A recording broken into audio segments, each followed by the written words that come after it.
स्वामी जी को कैसे ऐड करेंगे?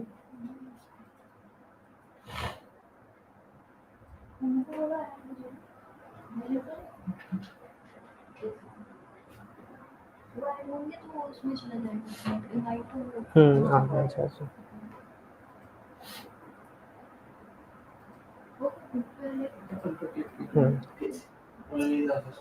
ठीक है। स्वामी जी प्रणाम। स्वामी जी आप आवाज आ रही है क्या? हाँ, अच्छा आ रही ठीक है। है।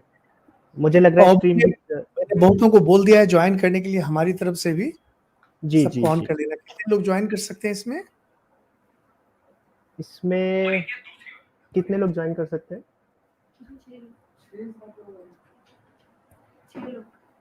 नहीं नहीं अच्छा आपकी टीम से स्वामी जी ज्वाइन करेंगे कि मेरी आप? टीम से नहीं, मेरे परिचय मैंने ऑडियंस। यूट्यूब में नोटिस दे दिया है। हाँ हाँ हाँ हाँ, ऑडियंस और भी कितनी कुछ ज्वाइन कर कुछ सकते भी दोस्तों को मैंने भेजा है। हैं? मुझे लग रहा है इसमें कोई लिमिट नहीं है स्वामी जी, सभी लोग आ जाएंगे।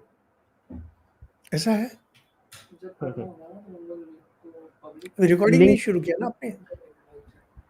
रिकॉर्डिंग तो हो रही है। वो शुरू हो गया? यूट्यूब क्या, हाँ जब हमारा ये सेशन हो जाएगा स्वामी जी, तो यूट्यूब अपना स्टोर कर लेगा, फिर हम इसको लाइव कर देंगे। और हाँ, लाइव अभी तो तो चल ही शो रहा कर है। रहा है लाइव हाँ वन। हाँ हाँ, लाइव चल रहा है। चलो ठीक है, हम लोग शुरू हाँ करते हैं फिर। जी जी, स्वामी जी नमस्कार। प्रारंभ करेंगे। और मेरे कुछ जो ओम दर्शक सहना भवतु, सहनौ सहनो भुनक्तु, भुनक्तु सह सह वीर्यं वीर्यं करवावहै, करवावहै तेजस्विनावधीतमस्तु तेजस्विनावधीतमस्तु मा मा विद्विषावहै। विद्विषावहै। ओम ओम शांति शांति शांति शांति शांति। हरि शांति। हरिओम। बोलिए। स्वामी जी मैं पहले अपने दर्शकों को आपके विषय में थोड़ा सा बता दूंगा। जो दर्शक आपके बारे में ना जानते हो, वैसे तो सभी दर्शक जानते हैं क्योंकि प्रश्न आ गए थे उनके मेरे पास। तो स्वामी समर्पणानंद जी रामकृष्ण मिशन से हैं और बेलूर मठ से, और संत हैं, सन्यासी हैं, और ना केवल ये न्यूज़पेपर या मैगजीन्स के लिए वहाँ पर उन्होंने लिखा है, विचार व्यक्त किया है, बल्कि इनकी पुस्तकें भी हैं जो युवाओं का पथ मार्ग प्रशस्त करती चली आ रही हैं। स्वामी जी हमारे जो चैनल है हाइपर क्वेस्ट, हमारा यहाँ पे लक्ष्य रहता है कि जो सनातन धर्म का सत्य स्वरूप है वही सबके समक्ष जाए। क्योंकि आज के, आपको भी पता होगा, आज के समाज में ऐसा हो गया है कि हिंदू धर्म को लेके पाखंड और ऐसी चीजें बहुत तेजी से फैलती हैं। तो इसलिए क्या है कि हमारा पूरा प्रयास है कि हम उन्हीं लोगों से जुड़े और ऐसे ज्ञानी व्यक्तियों से वार्तालाप करें, या कोई भी जो हम कार्य कर रहे हैं, हमारी जो वीडियोस आ रही हैं, वो समाज में जो हमारे मूल ग्रंथ हैं, वेद, उपनिषद, भगवत गीता और हमारे जो दर्शन हैं, उनका ज्ञान सब तक पहुंचे, रेदर देन कि वहाँ पर कुछ मिलावटी या कुछ ऐसा जो जैसा नहीं है और बस फैसिनेटिंग सा लग रहा है इसलिए पहुंचे। तो इसी दृष्टि में आज पहले तो मैं आपका आभार व्यक्त करूंगा, आपने हमारे लिए समय निकाला है, बहुमूल्य समय है आपका। और मेरा भी ये प्रथम संवाद है किसी स्वामी जी से, आचार्य जी से, जिनके ना केवल मैं सीखने वाला हूँ, बल्कि हमारी जो 1 मिलियन की फैमिली होने वाली है, उनके भी बहुत प्रश्न हैं जो 6 महीने साल भर से हमारे पास हैं। बीच बीच में हम उसका उत्तर करते हैं, वीडियो बनाते हैं, लेकिन आपके माध्यम से और भी सुदृढ़ रूप में वो जान पाएंगे। तो हम इसको प्रारंभ करेंगे, और जो हमारे दर्शक हैं उनके भी अगर प्रश्न कुछ अच्छे हैं या जिन पे हमने पहले बात नहीं की है या वीडियो नहीं है, हम उनके भी प्रश्न अंत में ले लेंगे। बाकी कुछ दर्शकों के प्रश्न मेरे पास पहले से ही हैं, तो उन प्रश्नों पर हम चर्चा करेंगे। बस बस बस। तो स्वामी जी प्रारंभ करते हैं। हाँ, सबसे पहले तो स्वामी जी जब बात आती है, जैसे आपके भी चैनल का नाम है इंडियन स्पिरिचुअल हेरिटेज, तो स्पिरिचुअलिटी को लेकर बहुत, खासकर तब से जब से वेस्टर्नाइजेशन हुआ है चीज़ों का, खासकर हिंदू कॉन्सेप्ट्स का, तो उससे क्या हुआ है कि बहुत सी चीज़ों में भ्रांतियाँ आ गई हैं। अब जैसे अध्यात्म की हम बात करते हैं तो बहुत से लोग समझ लेते हैं कोई हमारा जो चक्र सिस्टम है उसमें हम कुंडलिनी जागृत कर लेंगे वही आध्यात्म है, या स्पिरिचुअलिटी का मतलब वो निकालते हैं, या कोई हायर डायमेंशन समझते हैं। तो मैं चाहूँगा कि आपके माध्यम से दर्शक हमारे स्पिरिचुअलिटी है क्या, अध्यात्म है क्या, और उसकी आवश्यकता क्या है, ये हमारे दर्शक पहले जाने, इससे पहले कि हम दूसरे जो और भी चीज़ें स्क्रिप्चर्स रिलेटेड हैं या फिर बहुत से जो भ्रांतियाँ हम उनको उस पर बात करेंगे। देखिए, मैं रामकृष्ण मिशन का हूँ और जी रामकृष्ण मिशन सनातन धर्म का प्रतिनिधित्व करता है। जी और जितने भी साधु संत हैं दशनामी संप्रदाय के जो हैं, हरिद्वार आदि में जो आपको मिलेंगे, सभी रामकृष्ण मिशन का सम्मान करते हैं हमारी पवित्रता के लिए। जी, और जो वेद, उपनिषद, गीता का जो धर्म तत्व है, उसमें पूर्ण रूप से प्रतिष्ठित रहने के कारण। जी, तो अगर आप हमसे पूछेंगे कि धर्म क्या है, अध्यात्म क्या है, तो मैं तो आपको वेदांत के अनुसार ही उत्तर दूंगा। और जी, ये जी, उत्तर जी, हो सकता है कि आप लोगों को पसंद नहीं आए, क्योंकि अब तो पिज्जा और क्या क्या बोलते हैं उसको, मैंने कभी खाया नहीं है उस पिज्जा और क्या सब है नाम से। अब लोग तो बर्गर। घर की बर्गर, तो दाल रोटी तो लोग भूल गए हैं, अब पिज्जा बर्गर खाते हैं। नहीं, जी, तो अब ये तो इनका स्पिरिचुअलिटी जो है, ये तो पॉप स्पिरिचुअलिटी बन गया है, पिज्जा जी, स्पिरिचुअलिटी बन गया है। अब अगर ये कहते हैं ना कि कुत्ते के पेट में घी हजम नहीं होता है, घी अगर कुत्ते को पिला दो तो उसके रोए गिर जाते हैं। तो हमारा समाज, इनका आध्यात्मिक पेट इतना दुर्बल हो गया है कि इनको अगर सही दूध दिया जाए ना, जी। भैंस का दूध गाढ़ा, तो पेट खराब हो जाएगा। इसके बाद भी अगर आपको सुनना है तो मैं प्रस्तुत हूँ, बोलिए, मेरा तो यही काम है। जी, जी, नहीं, बिल्कुल सुनना है और अब अगर सच। आपका प्रश्न है कि धर्म क्या है, अध्यात्म क्या है, अध्यात्म बस एक है, स्पिरिचुअलिटी बस एक है, to be one with your spirit. आप दिव्य हैं, पहले आपको इस बात को जानना है कि आप पूर्ण ब्रह्म हैं, आप दिव्य हैं। और फिर धीरे धीरे उधर आपको चलना है, ज्ञान में प्रतिष्ठित होना है, और ज्ञान के मार्ग पर चलना है, फिर ज्ञान, पूर्ण ज्ञान में प्रतिष्ठित होना है। जैसे आप जान जाएंगे आप दिव्य हैं, तो आप कहेंगे हम तो जानते हैं हम दिव्य हैं, बचपन से सुनते आए हैं। नहीं, आप जो बातें करते हैं, आपका जो स्वभाव है, जब एक दूसरे से बातें करते हैं, अपने बारे में सोचते हैं, आगे बढ़ने के बारे में सोचते हैं, तो हमेशा आप अपने को शरीर और कभी कभी अपने आप को मन के साथ, अहंकार के साथ पूर्ण रूप से जुड़े हुए रहते हैं। लेकिन आप आत्मा है, आप ईश्वर के साथ एक हैं। अच्छा, ईश्वर के साथ एक इसे छोड़ भी दें, केवल यह भी कि मैं ईश्वर की संतान हूं, मैं ईश्वर का दास हूं, यह भाव, सारे वेद यही कहते हैं, सारे उपनिषद यही कहते हैं, अहम ब्रह्मस्मि। हम लोग बड़ी बातों में नहीं, हम लोग बिल्कुल साधारण स्तर पर हैं। स्वामी विवेकानंद ने बहुत सुंदर एक बात कही थी। अब ये दुर्भाग्य है देश का कि लोग पढ़ते नहीं हैं स्वामी विवेकानंद को, कि अगर अगर एक मोची इस बात को जाने कि वह आत्मा है, तो महान बन जाएगा। मेरी पुस्तक है परम, अंग्रेजी में है, वहां पर मैंने इसलिए एक मोची, उसका नाम है सुयश, और उसको मैंने ज्ञानी के रूप में प्रस्तुत किया है। और ये हमारी परंपरा रही है, कबीर दास, रैदास, जो तो सभी अभी आजकल देख रहे हैं, जाति वर्ण को लेकर के कैसी आग लगी हुई है। जिनको वोट पाना है, राजनीति में सत्ता में आना है, ये लोग कुछ भी कर रहे हैं, लेकिन भूल जा रहे हैं कि हिंदू धर्म और हिंदू समाज ये दोनों अलग चीजें हैं, दोनों का मिलाइए मत। हिंदू धर्म बिल्कुल अलग चीज है, हिंदू समाज बिल्कुल अलग चीज है। आप समाज में जो कुछ गलत हो रहा है, उसको आप धर्म के नाम पर डाल दे रहे हैं, ये तो गलत है। जी, लेकिन समस्या यह है कि धर्म और समाज शुरू से मिले हुए हैं। जैसे विवाह, विवाह एक धार्मिक आचार है, और वह बन गया है सामाजिक। अब तो बस सब कुछ ही सामाजिक बन गया है। उपनयन, जनेऊ, यह एक धार्मिक आचार है जो इंगित करता था कि बालक विद्यारंभ के लिए तैयार है, अब बन गया है सामाजिक, जनेऊ करवाना। उसी तरह से वर्ण व्यवस्था, ब्राह्मण, क्षत्रिय, वैश्य, शूद्र, यह एक सामाजिक व्यवस्था है। और यह घुस गया है धर्म में, कि वहां धर्म के मत्थे मर दिया गया, तो यह समस्या है। लेकिन जो इन चीज़ों को समझते हैं, उनके लिए आवश्यक है कि लोगों को समझाएँ कि देखिए, अंग्रेजी में एक बहुत सुंदर कहावत है, don't throw the baby out with water. बच्चे को नहलाया जा रहा है टब में और जो काम कर रही है उसे बोला गया, टब को खाली कर दो, तो पानी को बाहर फेंक दिया, साथ में बच्चे को भी फेंक दिया। समाज सुधार के नाम पर आप धर्म धर्म के साथ क्यों छेड़खानी कर रहे हैं? क्योंकि धर्म सनातन होता है। धर्म हमेशा सनातन होता है। जो धर्म आज एक था, कल बदल जा रहा है, वह धर्म नहीं कहलाता है। और इसलिए देखेंगे सनातन धर्म शब्द बहुत जगह आता है।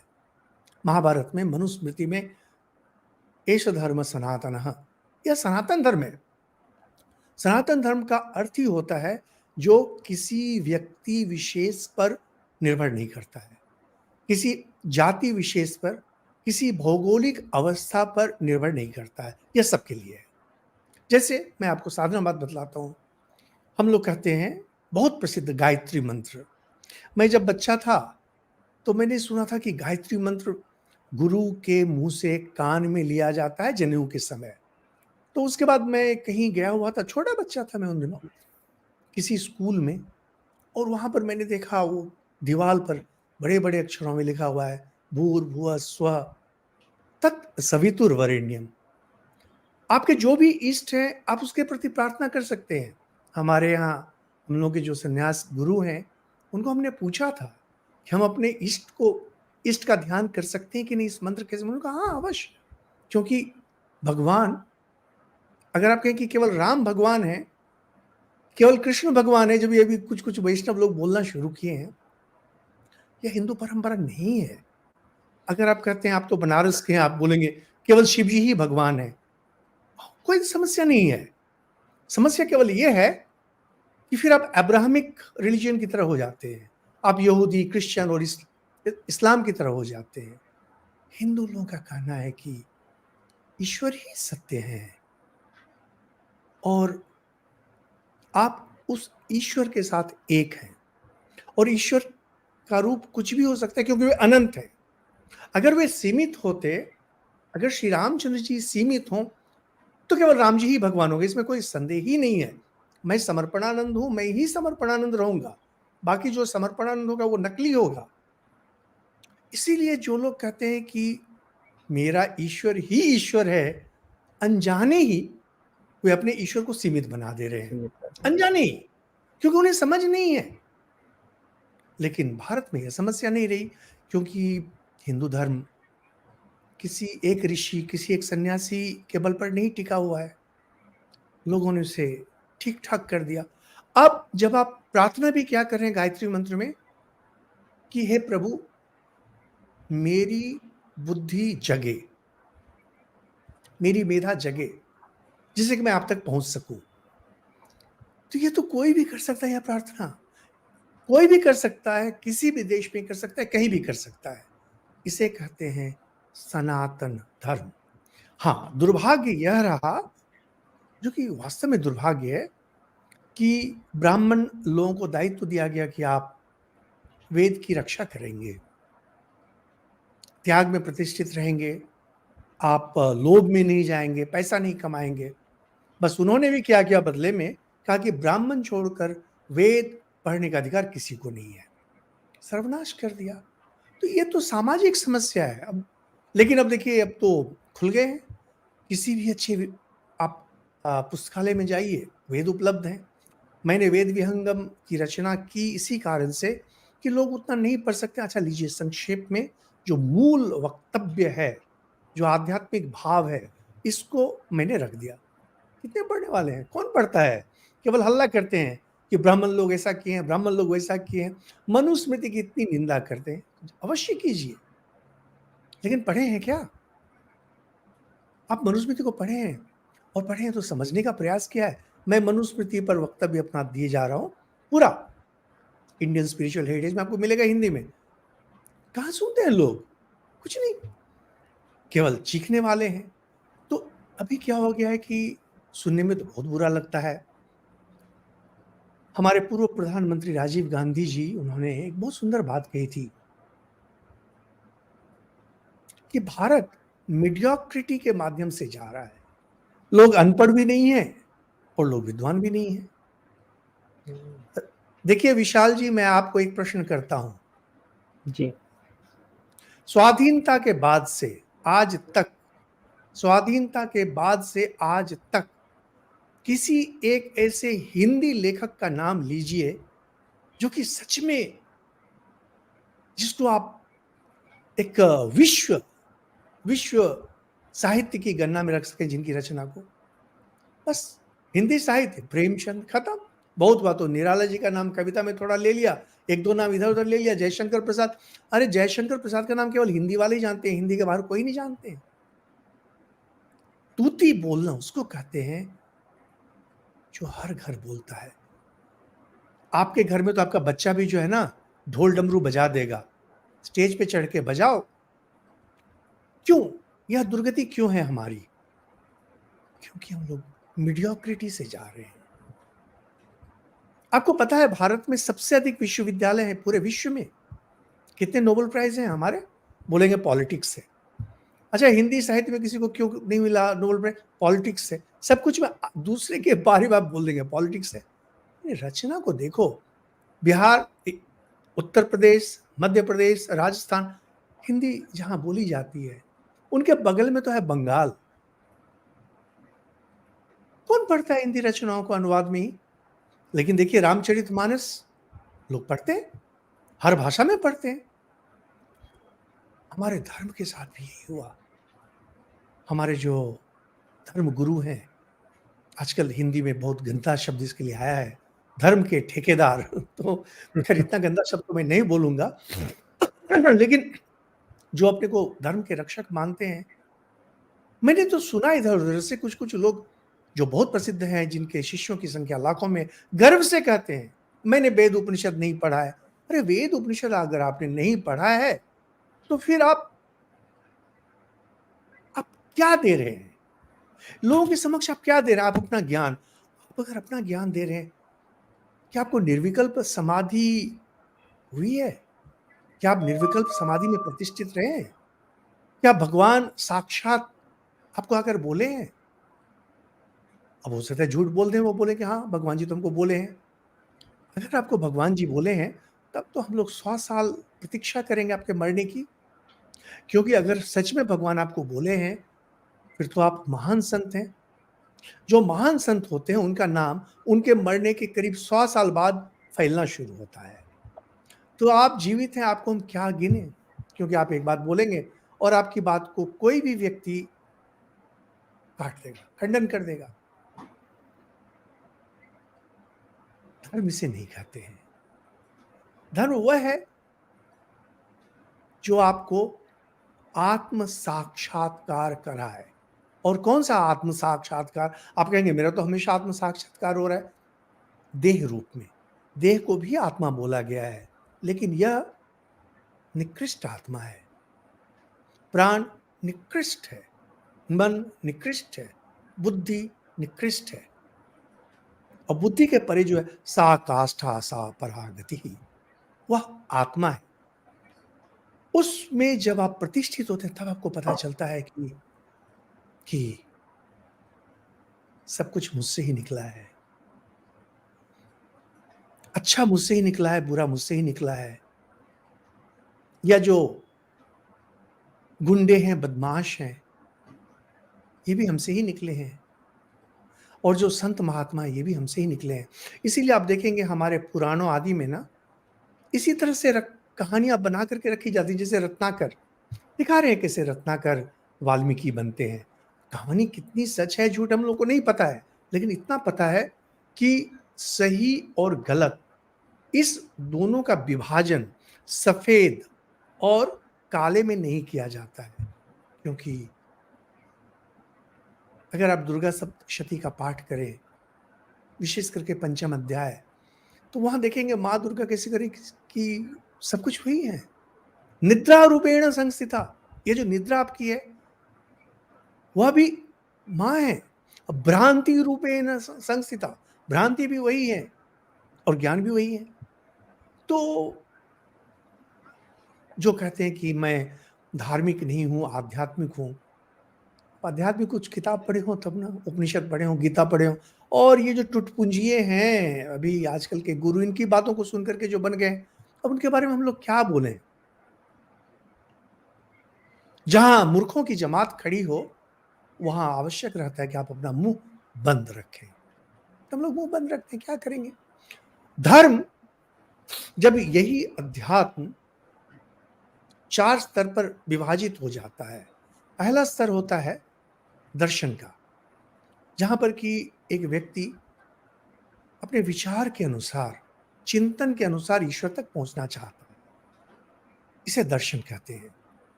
और जब कथा कहानियों के माध्यम से पहुंचना चाहते हैं उसी सत्य तक, तब उसे हम इतिहास पुराण कहते हैं। जब कोई अपने आचार विचार से वहां पहुंचना चाहते हैं उन्हें हम स्मृति ग्रंथ कहते हैं। और जब अर्चना विधि पूजा विधि से करते हैं हम उन्हें पुराण तंत्र कहते हैं। तो स्पिरिचुअलिटी, जो सत्य है, जो ईश्वर से आपको एक करता है, यह तो कदाचित किसी के लिए है। यह वेद के ऋषिगण, उपनिषद के ऋषिगण ही कर सकते हैं। हमारे इष्ट श्री रामकृष्ण देव, उन्होंने किया था। लेकिन हम लोग जो हैं, जो कि हम लोग बहुत साधारण स्तर के हैं, हमें इन 4 में से किसी एक स्तंभ को पकड़ना पड़ता है। और स्तंभ को जब आप पकड़ेंगे तो यह जो दर्शन है यह हिंदू धर्म में आता है गीता उपनिषद के माध्यम से। कथा कहानियां आती हैं महाभारत, रामायण, 18 पुराण के माध्यम से। और आचरण मनुस्मृति, याज्ञवल्क्य स्मृति आदि से आते हैं। और अर्चना विधि कुछ पुराण से, कुछ तंत्र से आते हैं, जो कि वेद से ही प्रभावित हैं। जब ये 4 प्रकार के स्तंभ और मूल तत्व जो अध्यात्म का है वह जब आता है, तब इसे हम धर्म कहते हैं। धर्म हुआ जब अध्यात्म को समाज में लगाया जाता है। प्रैक्टिकल स्पिरिचुअलिटी, स्पिरिचुअलिटी जब प्रैक्टिकल बनता है तो समाज के लिए, जैसे माँ जब खाना बनाती है घर में, बेटे के रुचि के अनुसार बनाती है, तो कुकिंग प्रैक्टिकल हो जाता है। इसीलिए क्या है कि आध्यात्मिक सत्य एक ही हो सकता है, लेकिन जब वो इजराइल में जाएगा उसको दूसरे तरह से दिया जाएगा, अरब में जाएगा दूसरे तरह से दिया जाएगा, ईरान में जाएगा दूसरे तरह से। ये अलग अलग धर्मों के जन्म स्थल हैं। भारत में आएगा अलग ढंग से होगा। उसी तरह से समय के अनुसार उपनिषदों के ऋषि हैं एक तरह से बोलेंगे, भगवान बुद्ध हैं दूसरे तरह से बोलेंगे, स्वामी विवेकानंद हैं दूसरी तरह से बोलेंगे, क्योंकि समाज के अनुसार आध्यात्मिकता को तैयार किया जाता है जिससे कि लोग उसे हजम कर सकें, तो वह धर्म कहलाता है। तो धर्म और अध्यात्म एक ही चीज है। धर्म माँ है, अध्यात्म वह संतान है। तो माँ रक्षा करती है संतान की, धर्म रक्षा करता है स्पिरिचुअलिटी की। लेकिन आप कहेंगे फिर तो स्पिरिचुअलिटी से ही धर्म बनता है। ये दोनों एक दूसरे से जुड़े हुए हैं। इसलिए जो बोलते हैं कि I am spiritual, I am not religious, समझ जाइए धोबी का कुत्ता न घर का न घाट का, न इधर के न उधर के हैं। सीधी सी बात, इनके नाम में एक ही शब्द कह सकते हैं। तो मैं आशा करता हूं कि उत्तर स्पष्ट है आपके लिए। उत्तर स्पष्ट भी है और विस्तृत उत्तर है, इसमें कई प्रश्नों के उत्तर भी थे। इसमें आचार्य जी, स्वामी जी, आपने बताया कि जैसे धर्म के आपने बताया 4 पटल हैं, जिसमें से दर्शन है जो ज्ञान का मार्ग हम कह सकते हैं। उसके बाद दर्शन के बाद आचार विचार जैसे मनुस्मृति से, मिथ हाँ, मिथक मिथक कह हाँ, सकते हैं। मिथक लेकिन सही शब्द नहीं कथाएँ है। हम लोग जनसाधारण इतिहास के लिए। पुराण कहते हैं। हाँ, हाँ, कथा। हाँ, हाँ, हाँ। और फिर कुछ कर्म कांड हैं जो हमारे तंत्र से, आगम शास्त्रों से आते हैं। तो नहीं, कर्म कांड थोड़ा सा अलग है। कर्म जी, कांड और अर्चना विधि दोनों में थोड़ा अंतर है। जैसे जी, जी, कर्म कांड जैसे हम लोग बोलते हैं, कर्म जी, कांड एक तकनीकी शब्द है जिसका सीधा संपर्क वेद से है। तो जी, पूजा अर्चना में वेद मंत्र के बिना भी हो सकता है। जैसे कि जो तंत्र विधि है उसमें वेद मंत्र नहीं आते हैं, लेकिन महानिर्वाण तंत्र आदि में लाया गया है। लेकिन कर्म कांड हम लोग जब भी बोलते हैं उसका एक विशेष अर्थ है, इसलिए आप इसको अर्चना विधि ही रखें शब्द को। हाँ, स्वामी जी तो जैसे ये आज के, हाँ, ये 4 हैं, इसमें से क्या चारों को प्रमुखता मिलनी चाहिए या कोई एक ही मार्ग पर चलेगा तो मतलब बेहतर है? इसमें हम लोग सबसे अच्छा बोलेंगे श्री राम कृष्ण देव हम लोगों के लिए सबसे ज्वलंत उदाहरण है। श्री राम कृष्ण देव बंगाल के एक छोटे से गांव कामारपुकुर में बड़े हुए और पढ़ाई लिखाई में उनको मन तो लगता नहीं था, स्कूल से भाग जाते थे। लेकिन धार्मिक ब्राह्मण परिवार के थे और बचपन से ही उन्होंने कथा कहानियाँ सुनी थी, थोड़ी बहुत पढ़ाई की थी और पुरोहित परिवार से लगभग थे। कलकत्ता आए नौकरी करने के लिए और उन्हीं दिनों दक्षिणेश्वर मंदिर है कलकत्ते में। कलकत्ता में उस मंदिर की स्थापना हुई, उद्घाटन हुआ और मुश्किल से 18 साल के थे, यहाँ उनको नौकरी मिली पुरोहित गिरी की, पुजारी गिरी की। और यहाँ पर इनके मन में प्रश्न जगना शुरू हुआ कि ये जो मैं माँ काली की पूजा कर रहा हूँ, माँ काली क्या सत्य हैं? फिर वो जो भजन कीर्तन उन्होंने सुना था बचपन से, बंगाल के बहुत प्रसिद्ध साधक हुआ करते थे, कमलाकांत आदि, उनको लगा कि क्या माँ काली क्या सत्य हैं? उतर पड़े हुए साधना में।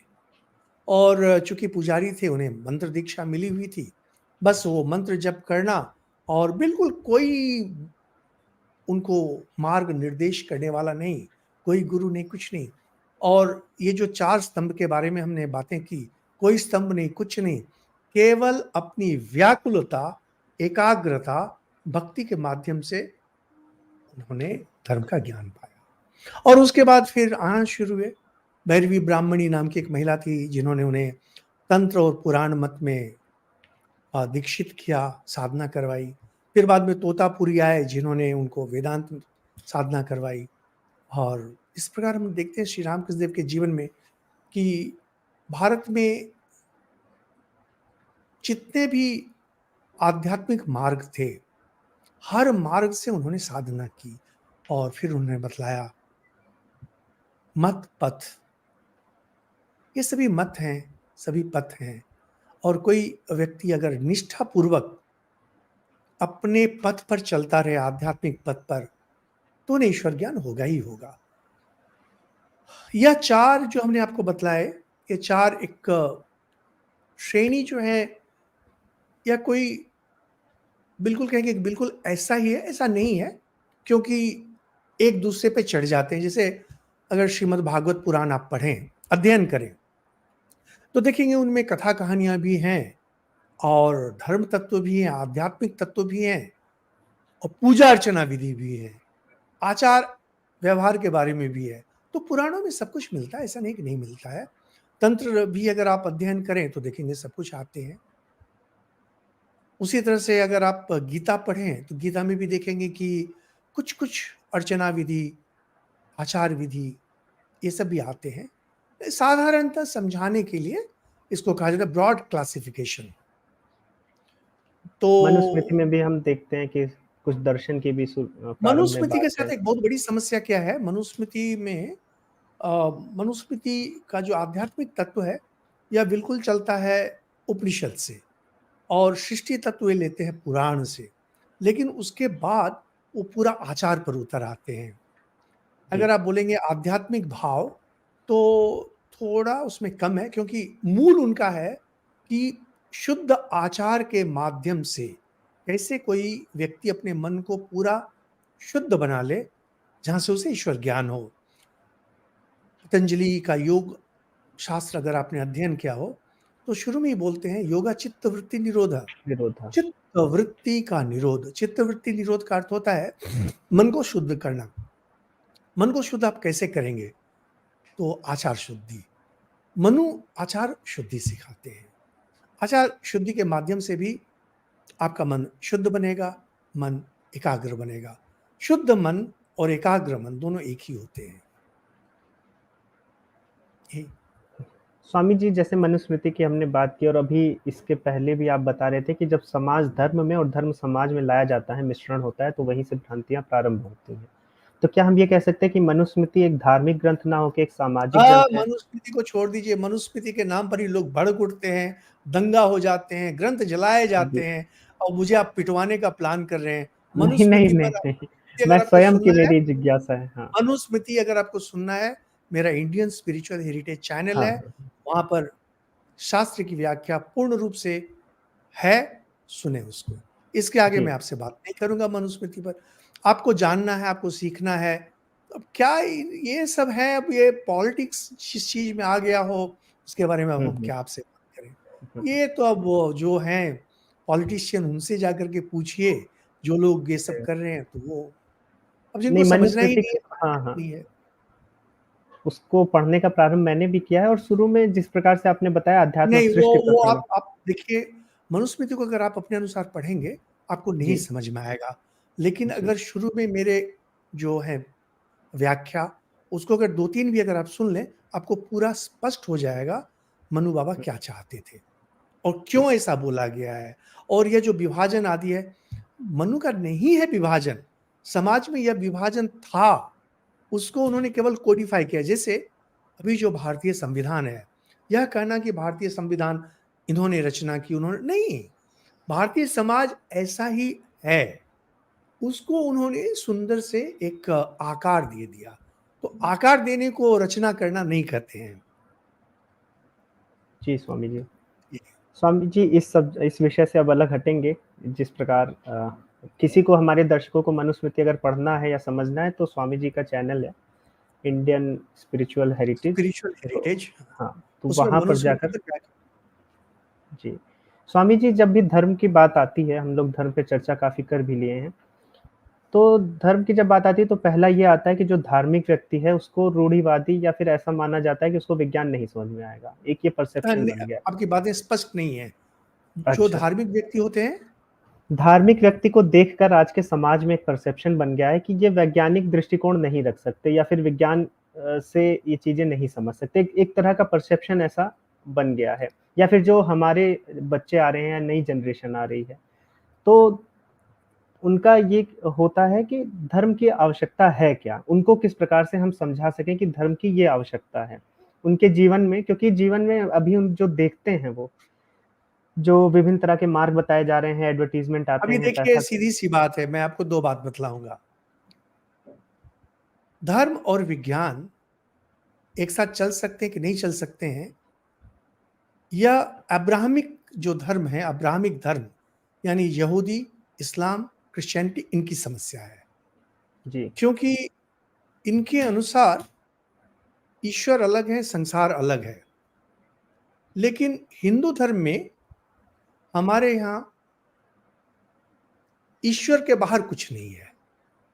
हमारे यहाँ इसीलिए जो नृत्य कला है, यह ईश्वर पर समर्पित है। गायन और वादन, साहित्य, विज्ञान, ये जितने सारे आपके वैज्ञानिक थे भारत के पहले, सबके सब आध्यात्मिक हुआ करते थे। आर्यभट्ट, भास्कर, सभी। और विज्ञान का उद्गम भारत में हुआ ही है वेद से, सबको पता है, सब जनसाधारण। अब अगर विज्ञान से आप कहना चाहते हैं कि लोग कहते हैं विज्ञान युक्तिपूर्ण है, बहुत सुंदर बात है। युक्ति का क्या अर्थ होता है? युक्ति का अर्थ है कार्य कारण संपर्क। युक्ति का अर्थ है कार्य कारण संपर्क। लेकिन संसार में क्या कार्य कारण संपर्क है वास्तव में? अगर आप हमारे व्याख्यान सुने इंडियन स्पिरिचुअल हेरिटेज पर, तो जब शास्त्र आते हैं तो बहुत बार इस पर मैंने चर्चा की है, इसकी व्याख्या की है। जैसे कि मान लीजिए हम लोग जानते हैं कि अगर हम लोग मिर्ची खाएं तो तीखा लगेगा। हर मिर्ची खाने से क्या तीखा लगेगा? नहीं। कुछ मिर्ची होते हैं कम तीखे, कुछ मिर्ची होते हैं अधिक तीखे। तो आप पहले से कैसे जानेंगे कि मिर्ची खाने से तीखा लगेगा ही लगेगा? समस्या क्या होती है, हमारा जो मस्तिष्क है सीमित है, और सीमित मस्तिष्क बहुत अधिक चीजों को नहीं ले सकता है। इसलिए उसे कार्य कारण रूप में उसे डाल दिया जाता है। लेकिन विज्ञान में भी परसेंटेज ऑफ एरर ऑफ जो मार्जिन ऑफ एरर, बहुत प्रसिद्ध शब्द है मार्जिन ऑफ एरर, कि यह जो है यह कितना किस हद तक सही है। यानी वे भी मानते हैं कि कार्य कारण 100% नहीं हो सकता है। अब अगर आप न्यूटन के सिद्धांतों पर जाएं, न्यूटन अपने धार्मिक व्यक्ति थे, लेकिन उन्होंने जो विज्ञान दिया वह पूरा कार्य कारण का विज्ञान था। अगर आप फिजिक्स पढ़ें तो आप जानेंगे। और आइंस्टाइन जैसे आए, लेकिन आइंस्टाइन जैसे आए तो कार्य कारण थोड़ा चरमरा गया, थोड़ा सा। और ठीक उसके पीछे आया क्वांटम फिजिक्स। उसने कार्य कारण के सिद्धांतों को पूर्ण रूप से उड़ा दिया। इस पूर्ण रूप से उड़ा दिया कि क्वांटम फिजिक्स में समझ में नहीं आता है कि ये किस चीज की बात कर रहे हैं। अधिकतर धर्म कार्य कारण के बारे में बात करते हैं, और इसीलिए भगवान की व्याख्या करने की जब प्रयास करते हैं तो भूल जाते हैं कि कार्य कारण मन के साम्राज्य में सीमित है। कार्य कारण, जो भी कार्य कारण है, यह केवल मन के साम्राज्य में है। ईश्वर चैतन्य है, ईश्वर मन के परे है। तो जहां तक ईश्वर की बात आती है, वह तो मन के परे है, वहां तो कार्य कारण नहीं चलेगा। लेकिन हर व्यक्ति तो उस स्तर पर जाता नहीं है, आता है कम स्तर पर। कम स्तर पर जब आता है तो ये जो नौसिखुए हैं, जो कल के वो छोकरे हैं, छोकरियां हैं, कहीं से दो शब्द सुन लिया है और बोलेंगे धर्म विश्वास पर चलता है। धर्म विश्वास पर चलता है? कौन सी चीज है जो विश्वास पर नहीं चलती है? एटम को किसने देखा है? इलेक्ट्रॉन को किसने देखा है? एटम बम को आपने फटते हुए देखा है? कितने लोगों ने देखा है? विश्वास पर ही ना चल रहे हैं। डार्विन का सिद्धांत आपके विश्वास पर ही चल रहा है। अब यहां मजेदार यह है कि हम बंगाल में हैं। बंगाल में मार्क्सिज्म एकदम एक समय शिखर पर था। कार्ल मार्क्स बोले तो यह सत्य है, डार्विन बोले हैं तो सत्य है, आइंस्टाइन बोले हैं तो सत्य है। लेकिन विश्वामित्र ऋषि, जिन्होंने सब कुछ त्याग दिया, जिनका आचार बिल्कुल शुद्ध था, जो पूर्ण ज्ञान में प्रतिष्ठित थे, वे अगर कहते हैं तो वो गलत है। वाह, ये किस तरह का तर्क है? अगर आप बोलेंगे कि मैं इस व्यक्ति को मानता हूं, सीधी सी बात है, आपको बुरा लगेगा। किसी भी बच्चे को पूछिए तो तुम्हारे पिताजी का नाम क्या है, उसके बाद पूछिए तुमने अपना डीएनए टेस्ट करवाया है बाप के साथ? अरे आपकी माँ बोल दी है कि तुम्हारा बाप है, तुम्हारा बाप है। हर कोई डीएनए टेस्ट नहीं करवाता है। हर बात पर प्रश्न चिन्ह आप नहीं लगा सकते हैं। संसार चलता ही है विश्वास पर। और उसके बाद है सीधी सी बात है, जैसे कि मान लीजिए अगर आप योग शास्त्र पढ़े, पूरा युक्ति पर चलता है। धर्म को उसने युक्ति पर रख दिया है। और हर धर्म, विशेष करके हिंदू धर्म, और हिंदू धर्म का हर संप्रदाय, हिंदू धर्म का हर ग्रंथ ताल ठोक कर, सीना ठोक कर कहता है मैं कह रहा हूं यह सत्य है, तुम इसका अभ्यास करो, तुम्हें भी सत्य मिलेगा। स्वामी विवेकानंद जब नरेंद्रनाथ दत्त थे, श्री रामकृष्ण देव के पास गए और जाकर के उनको ठोका, क्या क्या आपने ईश्वर देखा है? श्री रामकृष्ण देव कहते हैं हाँ देखा है, तुम्हें भी दिखा सकता हूं। यानी तुम भी अगर इस तरह से साधना करो तुम भी देखोगे। अब ये लोग नहीं जी, ये तो साधना नहीं कर सकती हूँ जी, मुझे तो इतना समय नहीं है जी। तो भैया तो कम से कम अपना मुंह बंद रखो ना। तो वो भी नहीं करेंगे, करेंगे भी नहीं, मुंह भी नहीं बंद रखेंगे। अब इनसे आपको क्या क्या बात करेंगे आप इनसे? और जहां तक विज्ञान की बात है, मैं आपको बतलाता हूं, रामकृष्ण मिशन में भारत में 200 से अधिक केंद्र हैं। और जैसे कि आप बनारस से हैं, लक्सा में देखेंगे, हम लोग का बहुत बड़ा अस्पताल है लक्सा बनारस में। मैं जहां से बोल रहा हूं, यह रामकृष्ण मिशन का एक विश्वविद्यालय है। आपको यह जानकर आश्चर्य होगा, आपको जानकर आश्चर्य होगा कि इस केंद्र में, केवल इस केंद्र में हमारे 8 युवक सन्यासी हैं जो विदेश से कंप्यूटर्स में, फंडामेंटल फिजिक्स में, एस्ट्रोफिजिक्स में, मैथमेटिक्स में पीएचडी, पोस्ट डॉक्टरल करके उच्चतम पदवी से 26-27 साल की उम्र में छोड़ के सन्यासी बन गए हैं। ये लोग क्या बेवकूफ हैं?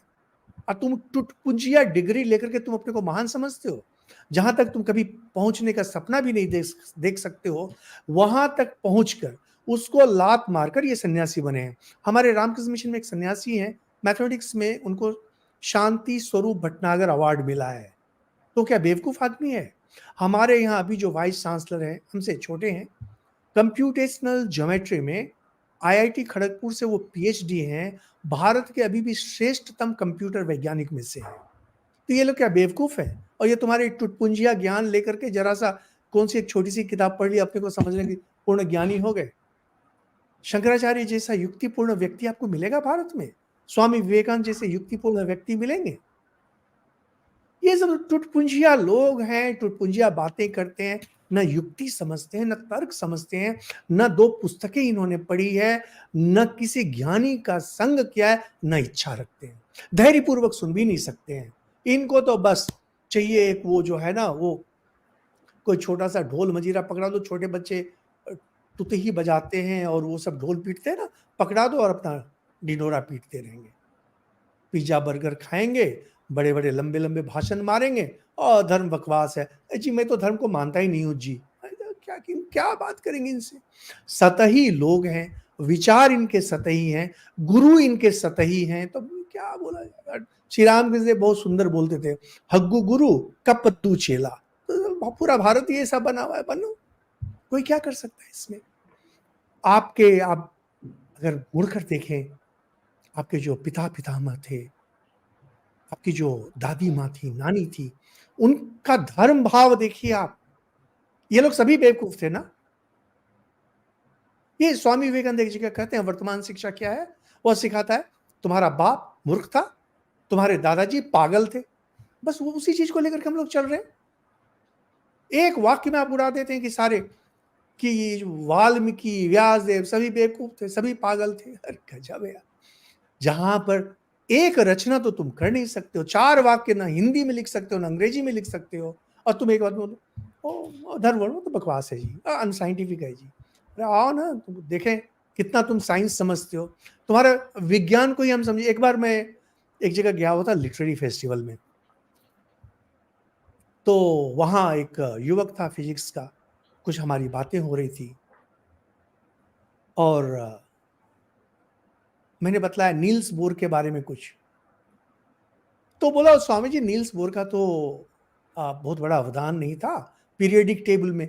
मैं तो अचंभित होकर उसकी ओर देखता रहा, बकवास क्या कर रहा है नील्स बोर, क्वांटम फिजिक्स का इतना बड़ा उनका कंट्रीब्यूशन, बोल रहा है पीरियडिक टेबल। एक सज्जन हमको बोले, एक बार मैं दिल्ली में मेट्रो से जा रहा था कहीं, बोले अच्छा आपके कितने शिष्य होंगे? बोले मेरा तो कोई शिष्य नहीं है, मैं तो बस यूं ही हूं। नहीं आपके रामकृष्ण मिशन में कितने हैं? वो कुछ होंगे। बोले देखिए असली ज्ञानी जो है, या मोबाइल फोन, अपना मोबाइल फोन वाला, देखिए मोबाइल फोन सभी इसके शिष्य हैं, आपका धर्म कहाँ है इस मोबाइल फोन के सामने? मैंने कहा कि आपने हाइजेनबर्ग, श्रोडिंजर, आइंस्टाइन का नाम सुना है? तो आइंस्टाइन का तो नाम सुना था, हाइजेनबर्ग, श्रोडिंजर का कभी नाम। बोले कि उन लोगों ने जो काम किया है ना, वही सब घूम घाम करके आगे होकर के अभी मोबाइल फोन में आ रहा है। जो मोबाइल फोन भी चलाते हैं ना, सबको इनका नाम नहीं सुनते, नहीं जानते हैं, लेकिन चलाते हैं। उसी तरह से लोग हम लोगों को नहीं जानते हैं, लेकिन हम लोगों की बतलाई हुई बातों पर ही समाज चल रहा है। तो पीछे से किसी ने उनको कहा कि ये बेवकूफ सन्यासी नहीं है, थोड़ा संभल के बात करना। सुन के अच्छा लगा, कोई अच्छी बात आपके नाम में बोले, अच्छा तो लगता ही है। नहीं, सन्यासी हो चाहे जी। जो भी हो। बोलिए विशाल जी। स्वामी जी, बहुत अच्छा लगा आपकी बातें सुन के। हाँ, स्वामी जी, प्रश्न है एक, अभी आपने बात की अब्राहमिक और अब्राहमिक रिलीजन का जो कॉन्सेप्ट है, ईश्वर और किस चीज का? संसार का। अब्राहमिक किस चीज? रिलीजन और अब्राहमिक रिलीजन का जो ओ कॉन्सेप्ट है कि देखिए, अब्राहमिक रिलीजन के बारे में बात मत कीजिए, सर तन से जुदा नहीं करवाना है मुझे। नहीं, नहीं, नहीं, चलिए आगे। कॉन्सेप्ट हाँ, कौन से, तो हिंदुइज्म किस पे बात आएँगे। पे? हाँ, हाँ, मेरी हिंदुइज्म बहुत पे। प्रसिद्ध पुस्तक है द वर्ल्ड ऑफ रिलीजियंस। ये जी, जी। वर्ल्ड ऑफ रिलीजियंस है, मेरी बहुत सुंदर पुस्तक, आप पढ़ लीजिए, आपको सब जी, मिल जी। जाएगा अब्राहमिक रिलीजन की। हाँ, हाँ। 2 शाखाएं हैं धर्म की। एक है हिंदू हिंदू धर्म, जहां से जिस परंपरा में आगे चल करके बौद्ध और जैन धर्म बढ़े, अब तो सिख लोग भी अपने आप को अलग मानते हैं, उनको भी आप ले सकते हैं, और जितने भी संप्रदाय हो सकते हैं। दूसरी जो इज़राइल में अब्राहम अब्राहम थे, और उनको उस तरह से ईश्वर के प्रति भक्ति थी। उन दिनों ईश्वर का विचार नहीं था। लोग देवी देवता मूर्ति के रूप में, मूर्ति पूजा, और मूर्ति माने सीमित मूर्ति, तो वहां लंबी कहानी है। तो वहां से वो ईश्वर की आराधना करना शुरू किए, परम पिता की, और उस परम पिता की आराधना के बाद उन्हें ईश्वर ज्ञान हुआ। फिर वहां से ईश्वर ने कहा, अब्राहम तुम अपने बच्चों को बोलो, बाकी जो देवी देवता हैं जिनकी मूर्ति पूजा तुम लोग करते हो, दे आर फॉल्स गॉड्स, मैं ही असली ईश्वर हूं। मेरी अगर अर्चना पूजा करे तो बदले में मैं ये करूंगा। तो यह तो हो गया आप एक संधि पत्र। धीरे धीरे धीरे यहूदी धर्म में करीब अभी 550 के आसपास संधि हैं उनके लोगों के ईश्वर के साथ, ट्रीटी। तुम अगर ऐसा करोगे तो मैं बदले में ऐसा करूंगा। उसी परंपरा में आगे चल करके जीसस क्राइस्ट आए, और इनसे थोड़ा सा अलग हट करके अरब में प्रॉफिट मोहम्मद, जहां से इस्लाम। तो इन तीनों को कहा जाता है अब्राहमिक रिलीजन, क्योंकि अब्राहम से ही ये निकले हैं। लेकिन धर्म के मामले में जैसे क्रिश्चियन और ज्यूज हैं, इनमें कुछ समानताएं भी हैं और कुछ अंतर भी हैं। अब इसके लिए बाकी आपको पढ़ना पड़ेगा।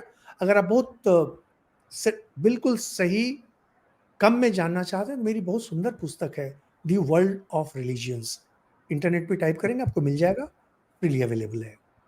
मेरा प्रश्न ये था स्वामी जी, हम्म प्रश्न ये था कि जो कॉन्सेप्ट है कि ईश्वर और जगत अलग है अब्राहमिक रिलीजन का, कि ईश्वर बनाते हैं और जगत अलग है, जबकि हमारे सनातन धर्म में हम देखते हैं कि ईश्वर में ही व्याप्त है सब। तो देखिए, मेरा बहुत पुरानी समस्या है विशाल जी, यह बहुत पुरानी समस्या है कि ईश्वर और संसार, इन दोनों का संपर्क कितना है।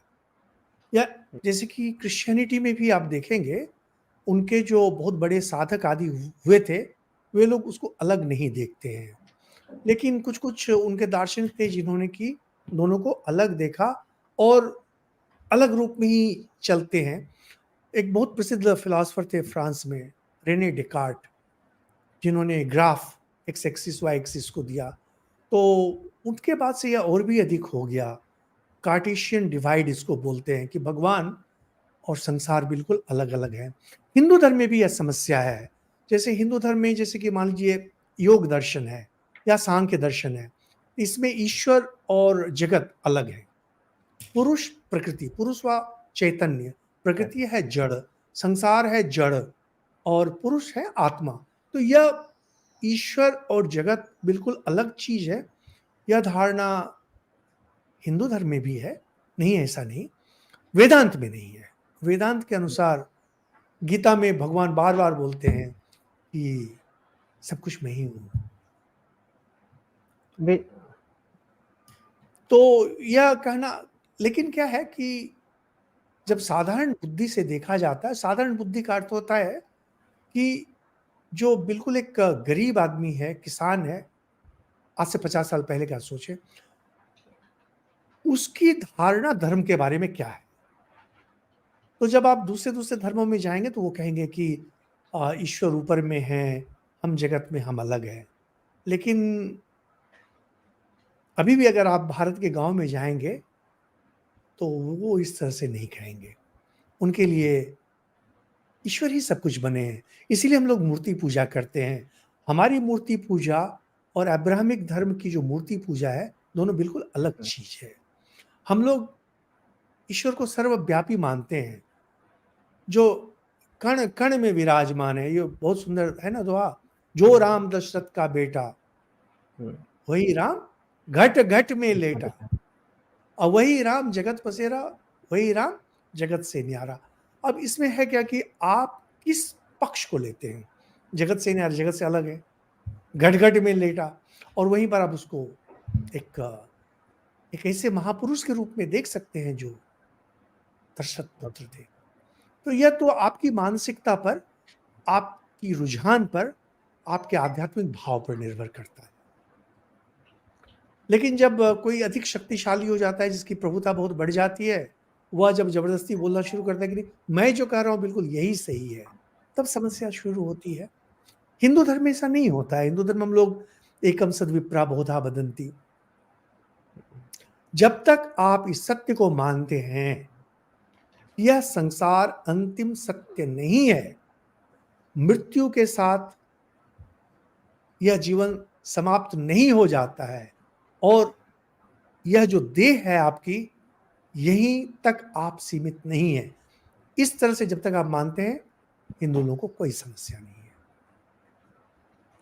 स्वामी अब जी उसके बाद आप जैसे राम को मानते हैं, कृष्ण को मानते हैं, भगवान को जगत से अलग मानते हैं, भगवान को जगत में मानते हैं, सबसे कोई मतलब नहीं। ये सब चाहे जैसे देख ले, कोई समस्या नहीं है।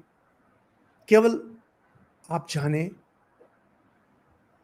आप ईश्वर के साथ एक है। यह एकत्व जो होगा, वेदांत बोलेगा अहम ब्रह्मस्मि, कोई बोलेगा मैं ईश्वर की संतान हूं, कोई बोलेगा मैं ईश्वर का दास हूं। सबसे कोई मतलब नहीं है, क्योंकि ईश्वर का दास भी जो होगा वह ईश्वर के ही स्वभाव का होगा। क्योंकि हम लोग यहाँ मनुष्य और कुत्ते के बारे में बात नहीं कर रहे हैं, हम लोग ईश्वर के बारे में बात कर रहे हैं, जो चैतन्य स्वरूप है। जो चैतन्य स्वरूप है, वहां पर कभी भी जड़ जाके उसका सेवक नहीं बनेगा।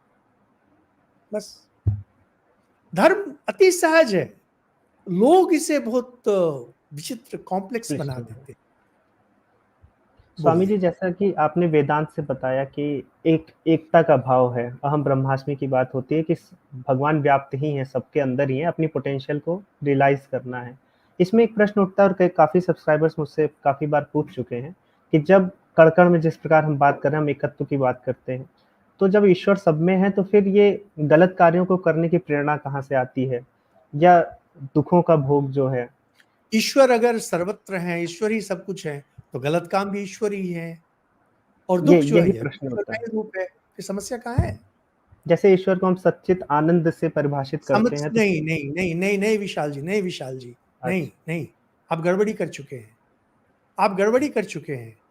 आप तत्व बोल रहे हैं कि ईश्वर सब कुछ है, प्रश्न कर रहे हैं जहां सही और गलत, अच्छा और बुरा अलग हो गया, आप कार्टेशियन डिवाइड में गिर गए।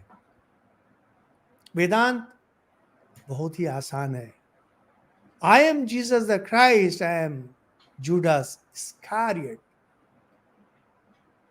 त्वं स्त्री त्वं पुमानसी। वेद में मंत्र आता है, हे भगवान, तुम ही स्त्री हो, तुम ही पुरुष हो, तुम ही बालक हो, तुम ही जीर्णो वंचे दंडसी वंचे न।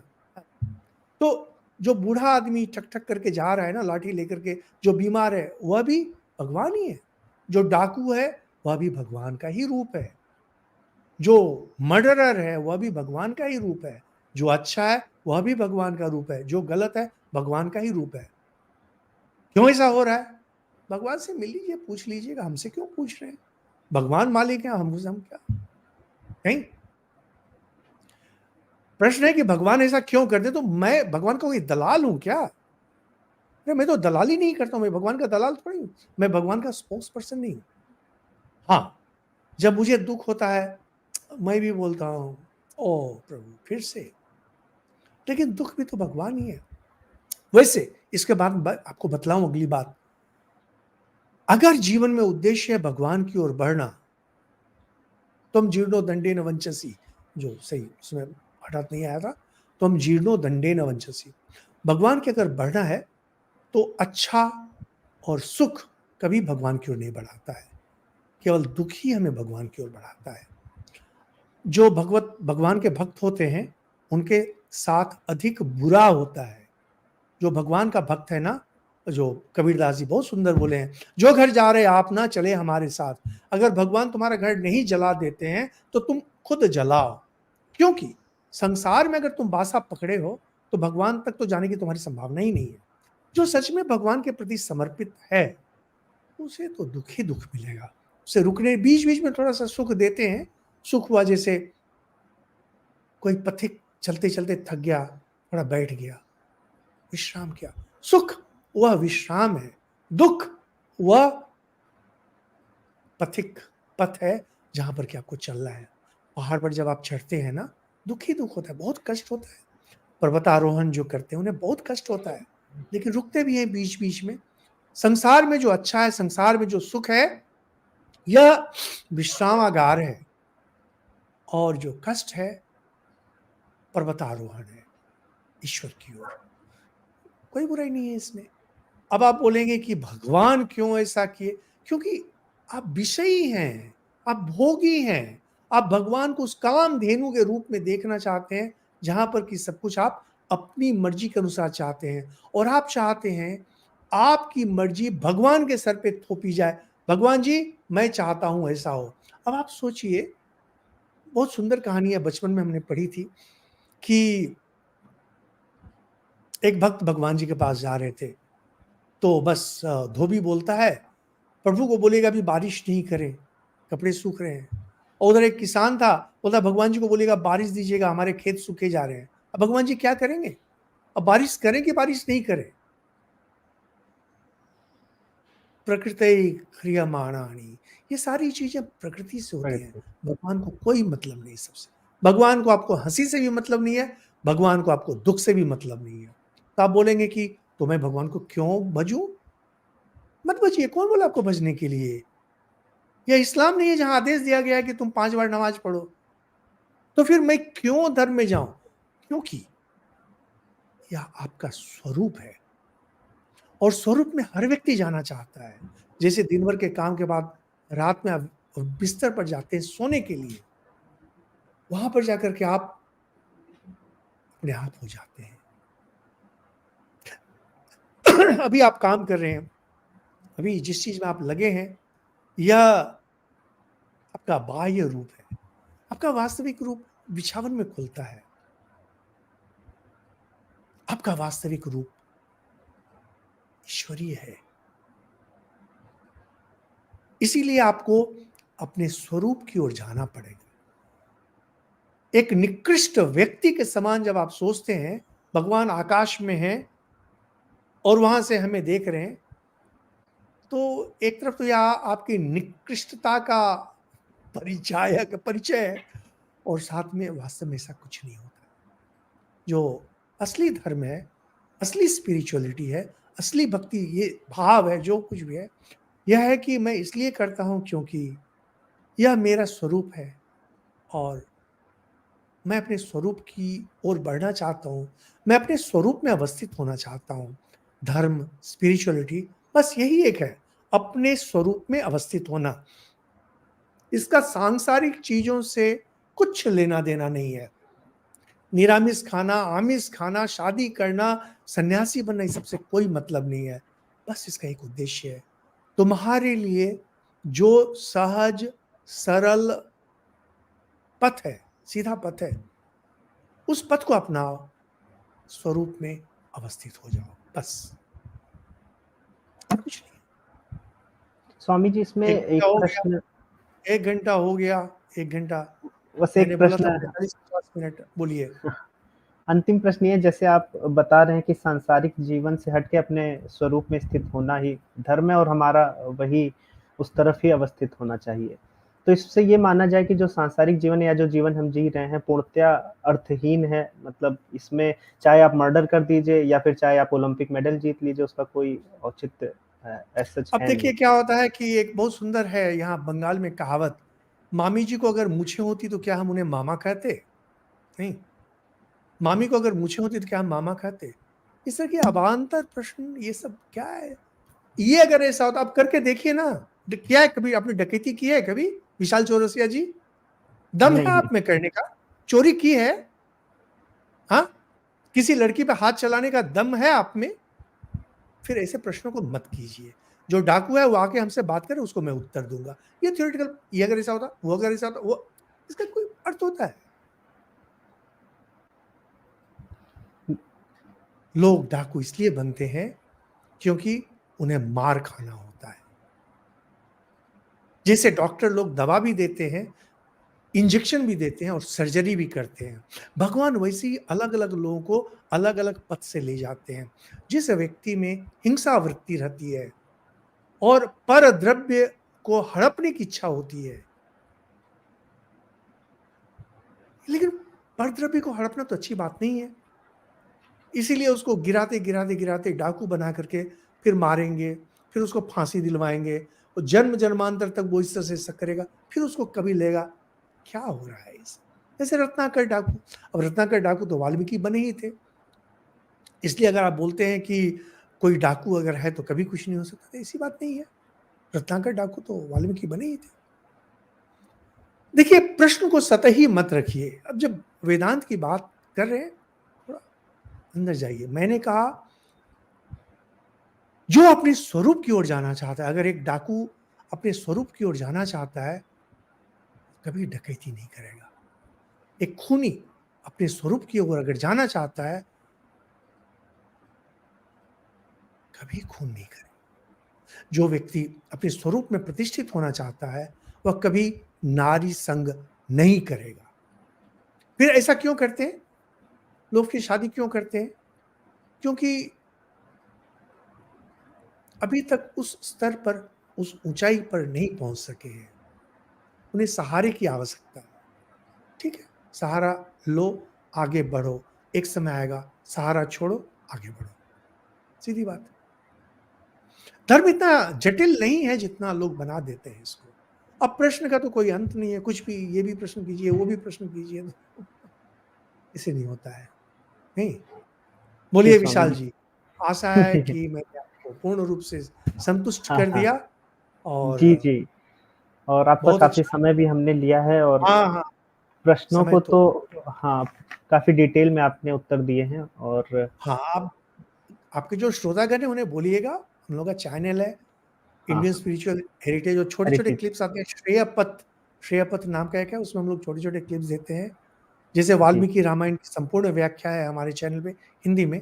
हिंदी, अंग्रेजी, बांग्ला 3 भाषा में है। तो जी। प्लेलिस्ट में अगर आप चाहते हैं तो प्लेलिस्ट में आपको तो मिल हाँ, जाएँगे। उसमें लैंग्वेज मिल पहले जाती है। सीखना पड़ता है। देखिए, प्रश्न करने के पहले जी, जानना पड़ता है।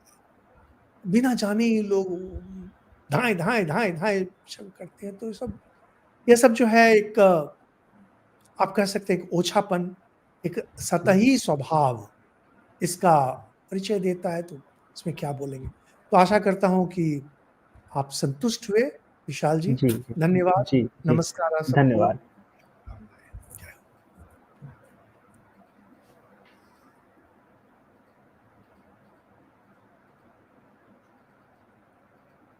स्वामी जी का समय हो गया था और जो प्रश्न थे मेरे पास, पूछने का प्रयास किया था पूर्णतया और स्वामी जी ने काफ़ी विस्तृत उत्तर दिए हैं, तो उसमें से बहुत से लोगों के उत्तर उसमें ही रहे होंगे।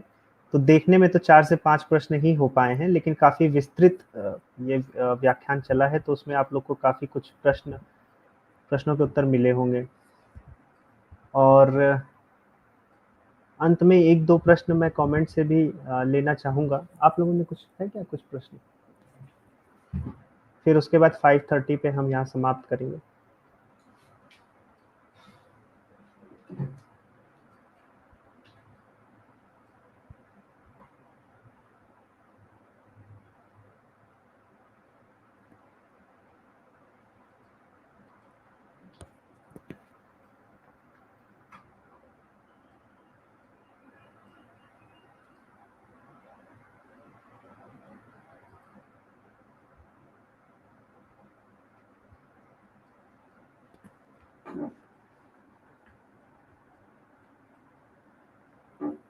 अच्छा।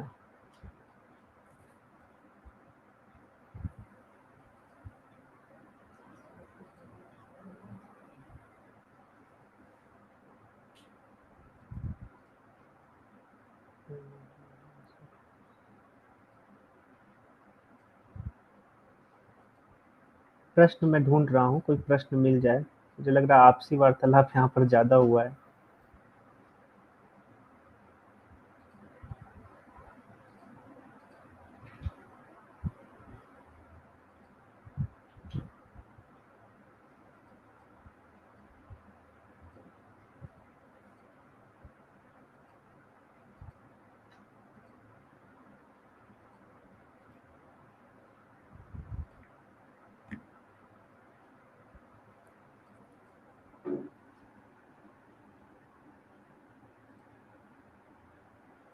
एक प्रश्न अंतिम है मेरे पास आया, ब्रह्म, ईश्वर और ऊर्जा में क्या समानता और अंतर है?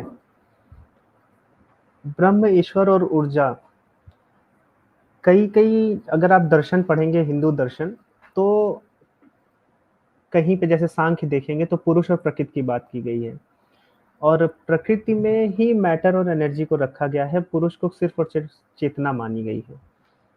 वहीं पर अगर आप भगवत गीता में आएंगे तो भगवत गीता में जो श्री कृष्ण जी हैं वो पुरुष और प्रकृति के जो संयोग है उसके कारण है, वो अपने आप को बताते हैं।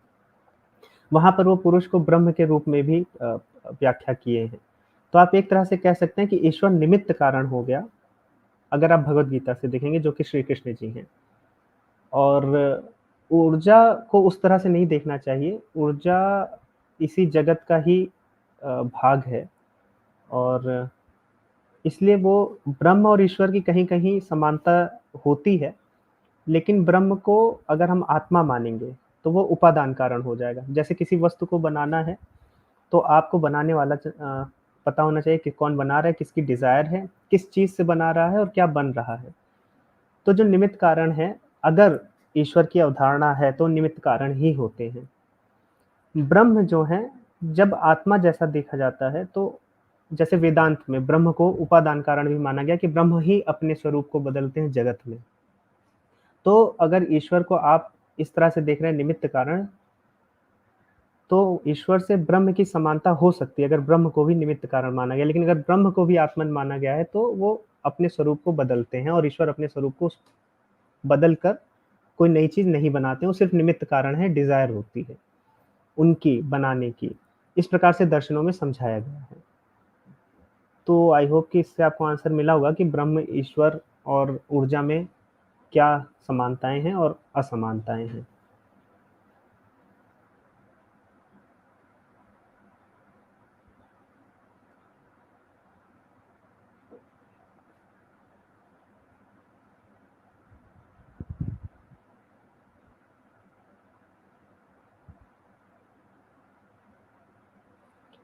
शिवांश जी ने लिखा है, भैया कास्ट की हिस्ट्री पर डिटेल वीडियो नहीं बनाई अभी तक।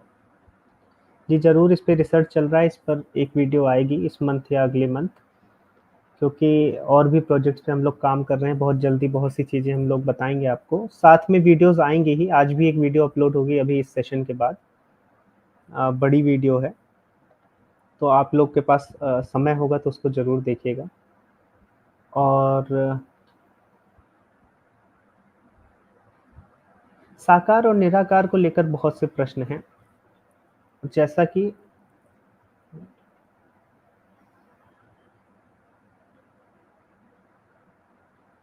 साकार और निराकार को लेकर एक वीडियो मैंने की थी केवल श्री कृष्ण वाली, आप वो भी देख सकते हैं, अभी लेटेस्ट वीडियो थी। बाकी साकार और निराकार में बहुत, चूंकि जो सनातन धर्म है बहुत रिजिड नहीं है, रिजिड इसलिए नहीं है, उसका रीजन है। ऐसा नहीं है कि आप ये बोल के कि हम कुछ भी मानते हैं, ऐसा नहीं है। सनातन धर्म ने ये माना है कि जो ईश्वर है उसका साक्षात्कार जो है वो अलग अलग रूपों में अलग अलग ऋषियों को हुआ है, कोई फिक्स्ड ऐसा नहीं बताया कि यही रूप है। या फिर जब आप किसी ईश्वर की बात करते हैं, जैसे शिव जी की बात करते हैं या विष्णु जी की बात करते हैं, तो उसी रूप में ही ईश्वर है, ये मान लेना या ये कहीं लिख देना और इसी पर करना, और उसके अलावा हर चीज को आप ये बोल देना कि गलत है, ऐसा नहीं किया है। क्योंकि ईश्वर प्रत्यक्ष प्रमाण से हमारे समक्ष उपस्थित नहीं है। अगर प्रत्यक्ष प्रमाण से हमारे समक्ष उपस्थित हो जाएगा, तो फिर हमें फिर किसी तर्क की जरूरत ही नहीं है, फिर तो नास्तिक भी आस्तिक हो जाएंगे। लेकिन चूंकि प्रत्यक्ष प्रमाण से किसी भी धर्म ने ईश्वर को अभी उपस्थित नहीं किया है, इसलिए फिर साकार निराकार की बात आती है, और लोगों को एक फ्रीडम दी गई है कि आपको जो सुविधा हो। उसमें भी साकार ब्रह्म की आप देखिए उपासना, हमारे ऋषि मुनि, कोई ऋषि मुनि आपको नहीं दिखेगा कि वो किसी मूर्ति के साथ बैठे हैं, क्योंकि वो एक अलग ही कल्पना की अवस्था में है या अध्यात्म की अवस्था में। साकार उनके लिए है जो प्रारंभ कर रहे हैं, जैसे मैं हूँ। मैं, अगर मेरा मन व्यथित है तो मुझे ज़्यादा अच्छा लगेगा कि मेरे समक्ष कोई मूर्ति है जिससे मैं अपनी बात कह सकूँ। तो साकार और निराकार में कोई इस प्रकार बहुत बड़ा मतभेद नहीं है, ये केवल एक, आप कह सकते हैं, एक सीढ़ी है कि आप साकार से प्रारंभ करके जाना आपको निराकार की ही तरफ है, क्योंकि अहंकार तो छोड़ना ही है, अपने आप को हर चीज़ से, संसार से छोड़ना ही है। इस तरह की मतलब हमारा दर्शन है जो ये बोलता है कि अंतिम जो सत्य है वो आपका आत्मन ही है। तो जब आत्मन की बात करेंगे तो आत्मन तो साकार नहीं है। तो साकार एक तरह की, अगर आप पतंजलि योग सूत्र भी पढ़ेंगे तो प्रथम जो आपको तरीके बताए जाते हैं, जैसे अष्टांग योग भी आप पढ़ें, यम नियम, फिर उसके बाद तो वहाँ पे आपको आलंबन चुनने दिया जाता है, जिसको सभी समाधि कहते हैं। लेकिन जब आप सभी समाधि कर लेते हैं तो उसमें भी धीरे-धीरे आलंबन को, यानी मूर्ति को या फिर किसी मंत्र को छोड़ने को बोला जाता है। जैसे कार होती है, आप किसी कार में बैठते हैं, दिल्ली से चले गए मथुरा, तो मथुरा में कार से उतरना पड़ता है। तो वैसे ही साकार से आप वहाँ तक तो चले जाएँगे मथुरा तक, लेकिन फिर उस कार से उतरना है तो साकार से उतरना पड़ेगा और निराकार में जाना पड़ेगा। ये दर्शन का हमारा मूलभूत सिद्धांत है। तो साकार निराकार को लेकर बहुत समस्याएँ खड़ी करने की ज़रूरत नहीं है। वो एक ही तरफ ले जाने वाले 2 मार्ग हैं, जिसमें प्रथम सीढ़ी साकार है और अंतिम निराकार है।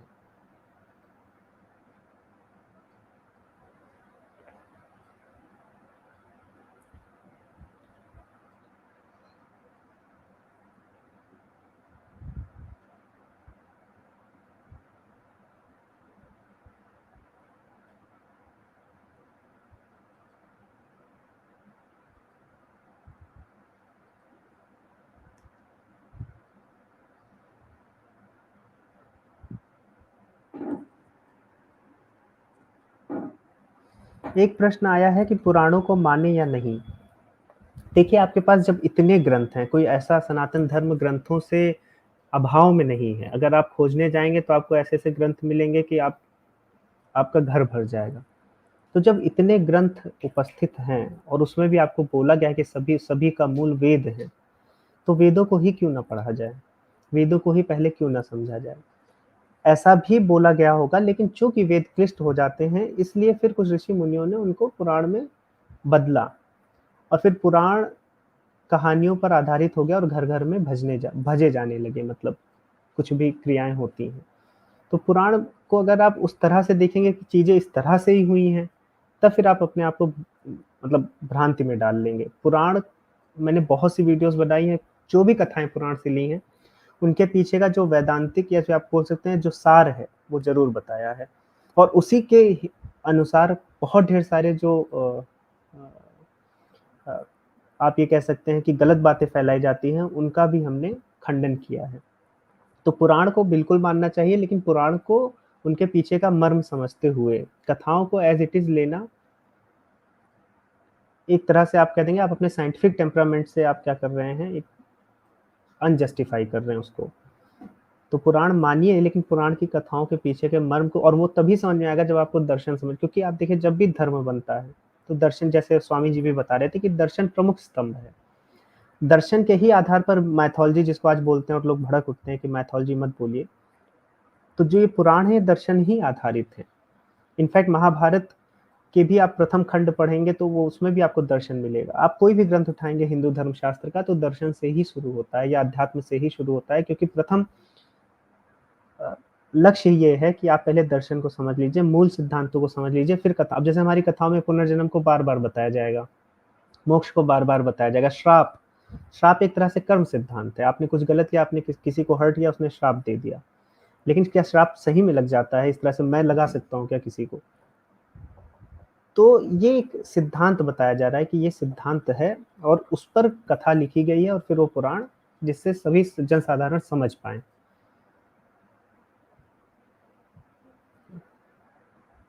तो अभी 5:30 हो गए हैं, और आज स्वामी जी के पास आज समय था, तो इस कारण से आज हमने कर लिया।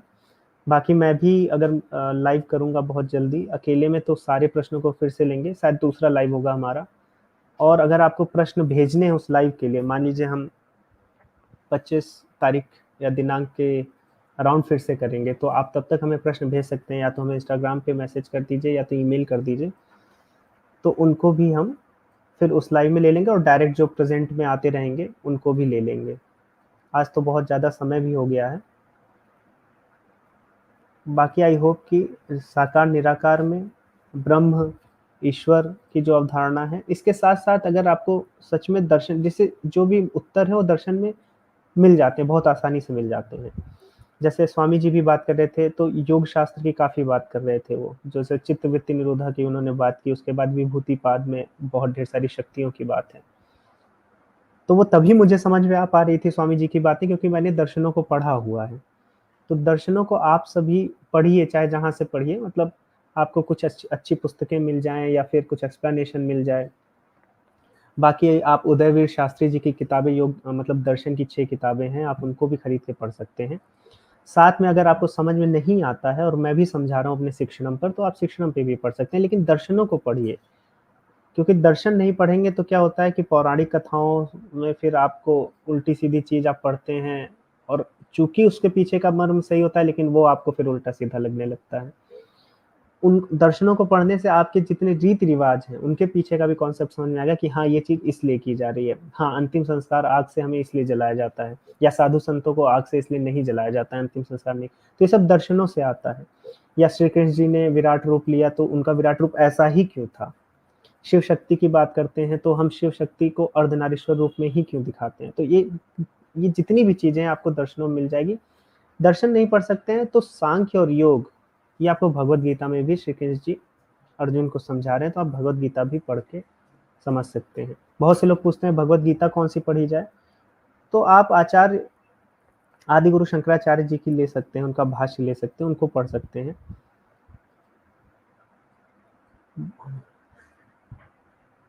तो यहीं पे इस लाइव को समाप्त करेंगे, और ये लाइव अवेलेबल रहेगा, हम इसको अपलोड कर देंगे आज या कल में, तो बाकी लोगों को भी लाभ हो जाएगा। बाकी मैंने पूरा प्रयास किया कि जो भी प्रश्न हैं, काफ़ी प्रश्न थे, लेकिन हर प्रश्न में काफ़ी विस्तृत उत्तर हमें प्राप्त हुए हैं, इस वजह से समयाभाव में फिर हमें ये समाप्त करना पड़ेगा अब लाइव यहाँ पर। फिर से हम किसी आचार्य जी या स्वामी जी को आमंत्रित करके आपके समक्ष लाएँगे, इसलिए आप प्रश्न जो हैं आप लगातार हमें भेज सकते हैं, और लाइव के पहले भी रिमाइंड करा सकते हैं कि हाँ, वैसे तो हमारा पूल बन जाएगा, तो हम प्रश्न वही आचार्यों से पूछते रहेंगे, जिससे कि हमें और भी ज्ञानवर्धन हमारा हो जाए, और साथ में हमारी रिसर्च टीम है, वो भी साथ में बैठती हैं, तो उनको भी और समझ में आता है, और हम तो जितने शास्त्र हैं, पढ़ रहे हैं। साथ में और भी 1-2 प्रोजेक्ट्स हैं जिन पे हम काम कर रहे हैं, वो हम बहुत जल्द ही आपके समक्ष लाएँगे। तो अब यहाँ पे स्ट्रीम को एंड करेंगे, और बहुत जल्द एक लाइव और करेंगे, जहाँ पर अकेले मैं और भी प्रश्नों को लूँगा। तो धन्यवाद, इसी के साथ आप सभी लोग जो जुड़े, और सभी को ढेर सारी शुभकामनाएँ। आगामी नवरात्रि की भी शुभकामनाएँ। इसी के साथ शुभ संध्या और जय श्री राम।